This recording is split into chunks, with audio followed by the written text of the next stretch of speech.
कई सारी भ्रांतियां हैं पंडित जी, इनका टूटना भी मुझे लगता है कालचक्र के माध्यम से बहुत ज्यादा जरूरी है। और इसलिए अब चलिए बात करते हैं शिवपिंडी की।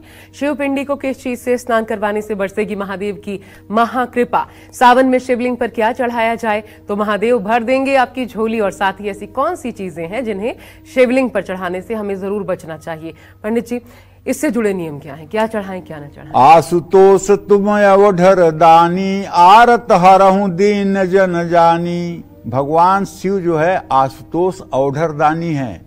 ये अपने भक्त की केवल अच्छाई देखते हैं, बुराई इनको नजर ही नहीं आती है। एक चोर 2-3 दिन से भूखा था, ऐसा उसको कहीं चोरी करने का जुगाड़ नहीं मिल रहा था, तो उसको एक शिवालय दिखाई दिया। उसने सोचा कि चलिए शिवालय में ही कुछ घंटा उंटा चोरी करके बेच देंगे, खाने को कुछ हो जाएगा।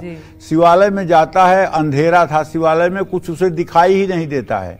ठीक है, तो ऐसे में उसने क्या किया कि फटाक माचिस निकाला और अपनी बनियान में आग लगा दिया और बनियान को जलाकर अब ढूंढने लगा कहाँ क्या है। तो उसको वहां पंचपात्र, कटोरी और थाली मिल गई, वो लेके गया।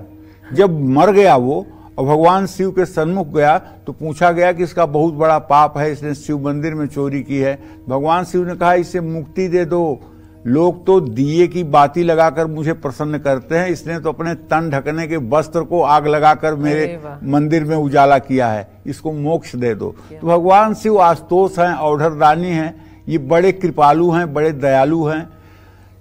भगवान शिव की पिंडी को ठंडे जल, दूध और पंचामृत से अभिषेक करते हैं।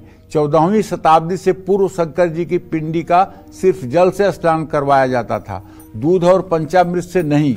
दूध और घी स्थिति के प्रतीक हैं, इसलिए लय यानी संसार के देवता शंकर जी की पूजा में इनका उपयोग नहीं किया जाता था। कई लोग पूछते हैं कि शिवलिंग पर हल्दी और कुमकुम क्यों नहीं चढ़ाना चाहिए? भाई ऐसा है, शिव पिंडी पर हल्दी और कुमकुम कभी ना चढ़ाना चाहिए। ये बात इसलिए कि हल्दी जो है ये मिट्टी से पैदा होती है, ठीक है, और उर्वर धरती की प्रतीक है। उर्वरा शक्ति जो है धरती का प्रतीक है, और कुमकुम भी हल्दी से ही बनता है। तो शिव जी की लय यानी संहार शक्ति के देवता हैं शिव जी, इसलिए शिव जी की उत्पत्ति का प्रतीक हल्दी और कुमकुम का प्रयोग नहीं कर सकते हैं। क्या चीज का प्रयोग करेंगे? भस्म का।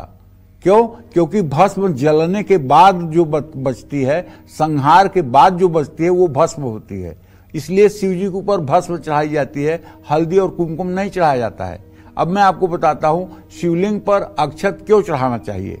श्वेत अक्षत यानी सफेद अखंडित चावल वैराग्य और निष्काम साधना का प्रतीक है। श्वेत अक्षत की ओर निर्गुण से संबंधित मूल उच्च देवताओं की तरंगों को आकर्षित करता है। शंकर एक उच्च देवता हैं और वो निर्गुण से संबंधित हैं, इसलिए श्वेत अक्षत पिंडी के पूजन में इस्तेमाल होने से शिव तत्व का ज्यादा से ज्यादा लाभ भक्तों को मिलता है। जय मां विंध्यवासिनी।